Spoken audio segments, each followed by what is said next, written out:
কূটনীতিরা এসে ঢাকায় ডিজি মহোদয়ের সাথে বৈঠক করলেন, তখন তিনি বললেন সকল দাবি যৌক্তিক, সকল দাবি বাস্তবায়ন করা হবে। কিন্তু এখন এই সময় এসে যদি এই ধরনের একটা বক্তব্য আসে, সেই ক্ষেত্রে আসলে এটা ছাত্র সমাজের কাছে কোনোভাবে গ্রহণযোগ্য নয়।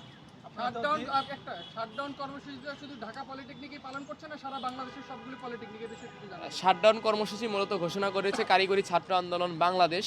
কারিগরি ছাত্র আন্দোলনের বাংলাদেশের নির্দেশনায় সারা বাংলাদেশের সকল পলিটেকনিক ইনস্টিটিউট এই শাটডাউন কর্মসূচি পালন করছে। আপনারা তো দীর্ঘদিন যাবত আন্দোলন চালিয়ে যাচ্ছেন এবং এই সময় এসে শাটডাউনের মতো একটা কর্মসূচি কেন ঘোষণা করা লাগবে আপনাদের? ক্লিয়ার করুন। আমরা দীর্ঘ সময় ধরে আন্দোলন করে যাচ্ছি। আমরা আমাদের সরকার পক্ষকে বারবার চেষ্টা করেছি সহযোগিতা করার জন্য, যাতে আমাদের দফা দাবি বাস্তবায়ন করা হোক।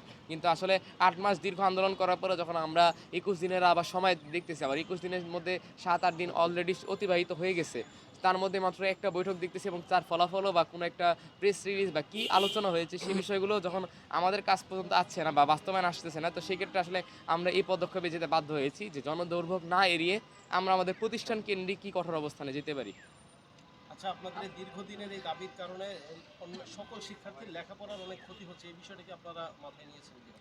যখন একটা সেক্টরে দেখা যাবে যে একজন ক্রাফট ইন্সট্রাক্টর যে এসএসসি এইচএসসি পাস করা, সে যদি শিক্ষক পদমর্যাদায় আসতে চায়, অথবা আমি একজন শিক্ষার্থী, আমি ৪ বছর ডিপ্লোমা ইঞ্জিনিয়ারিং পড়াশোনা শেষ করে একজন ডিপ্লোমা ইঞ্জিনিয়ার হব।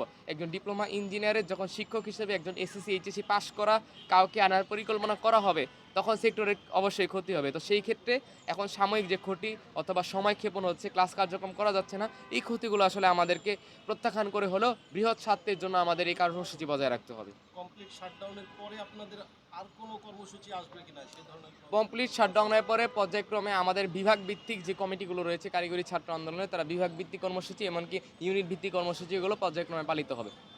আপনার কাছ থেকে আরেকটা বিষয় জানতে চাই, ক্লিয়ার করবেন। যে বিষয়টা হচ্ছে যে বিগত সরকারের সময় শিক্ষা ব্যবস্থার অবস্থায় কেমন দেখেছিলেন, বর্তমান অন্তর্বর্তীকালীন সরকার ডক্টর ইউনূস এই দেশের দায়িত্ব হাতে নেওয়ার পরে আসলে কতটুকু সুফল নিয়ে এসেছে শিক্ষা ব্যবস্থা হিসেবে?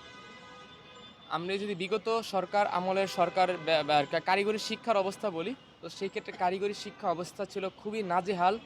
আমাদের ওয়ার্কশপ ল্যাবগুলোর অবস্থা ছিল খুবই জঘন্য, যেখানে যন্ত্রপাতি মালামাল ঠিক ছিল না। এবং এই বিগত ফ্যাসিস্ট সরকারের আমলেই কিন্তু দেখা গেছে যে 2181 জন ক্রাফট ইন্সট্রাক্টর যারা বিতর্কিত নিয়োগপ্রাপ্ত, রাতের আধারে মাত্র যেখানে মোটামুটি 7 থেকে 8 দিনের মধ্যে ভাইবা সহ সকল কার্যক্রম সম্পন্ন করে নিয়োগ দেওয়া হয়েছিল। এই ক্রাফট ইন্সট্রাক্টরদের কারণেই কিন্তু আজকে আমাদের বর্তমানে সেক্টরের সমস্যা, যা এই ফ্যাসিস্ট আমলে হয়েছিল।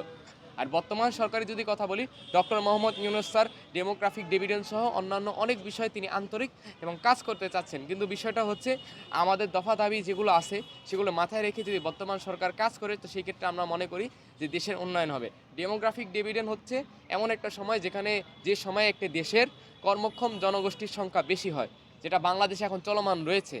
যখন অন্যান্য দেশে ডেমোগ্রাফিক ডিভিডেন্ড চলমান ছিল, তখন দেখা গেছে তারা কারিগরি শিক্ষার প্রসার ঘটিয়েছে।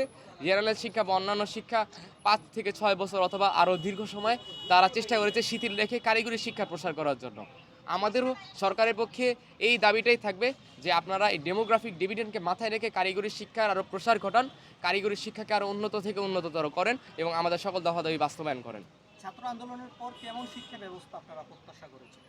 ছাত্র আন্দোলনের পর আমরা এমন শিক্ষা ব্যবস্থা প্রত্যাশা করি যা আন্তর্জাতিক বিশ্বের আদলে থাকবে, যার কারিকুলাম আন্তর্জাতিক বিশ্বের সাথে সামঞ্জস্যপূর্ণ হবে, যাতে আমাদের শিক্ষার্থীরা, পলিটেকনিক শিক্ষার্থীরা যেহেতু ডিপ্লোমা ইঞ্জিনিয়ার হচ্ছে, তারা দেশ এবং দেশের বাইরে দেশের নাম উজ্জ্বল করে থাকে এবং দেশে উন্নয়নে ভূমিকা রাখবে। আপনার কাছ থেকে আরেকটা বিষয় একটু জানতে চাই, যেমন বাংলাদেশে অনেক ইঞ্জিনিয়ার কিন্তু তৈরি হয়ে গেছে। বাংলাদেশের বিভিন্ন কোনো গুরুত্বপূর্ণ রাষ্ট্রে কোনো কিছু তৈরি করতে হলে বাইরে থেকে ইঞ্জিনিয়ার নিয়ে এসে আপনার এখানে সব কিছু করানো হয়। আসলে বাংলাদেশের ইঞ্জিনিয়ার তাহলে কী কাজে লাগে, কী বলবেন এই বিষয়টা? জি, এখানে যদি আপনাদের বিষয়টা খেয়াল করতে হয়, তাহলে বিষয়টা কিন্তু দুইটা ভাগে বিভক্ত, একটা প্র্যাকটিক্যাল ফিল্ড, একটা ডেস্ক। আমরা প্র্যাকটিক্যাল ফিল্ডে ডিপ্লোমা ইঞ্জিনিয়াররা কাজ করি, ডেস্কের ক্ষেত্রে বিএসসি ইঞ্জিনিয়াররা কাজ করে। তো সেই ক্ষেত্রে প্র্যাকটিক্যাল ফিল্ডে এখন পর্যন্ত কিন্তু ডিপ্লোমা ইঞ্জিনিয়ারের সকল ক্ষেত্রে বজায় আছে। প্র্যাকটিক্যাল ফিল্ডের ক্ষেত্রে কিন্তু এখন পর্যন্ত বাইরে থেকে জনবল আনার প্রয়োজন হচ্ছে না। ডিপ্লোমা ইঞ্জিনিয়াররা এই দেশের উন্নয়নে 85% ভূমিকা রাখতেছে এবং সেই 85% ভূমিকা যেহেতু দীর্ঘ সময় ধরে রেখে আসতেছে এবং ভবিষ্যতে রেখে আসবে ইনশাল্লাহ। ইনশাআল্লাহ। আপনার পরিচয়টা একটু দিবেন প্লিজ।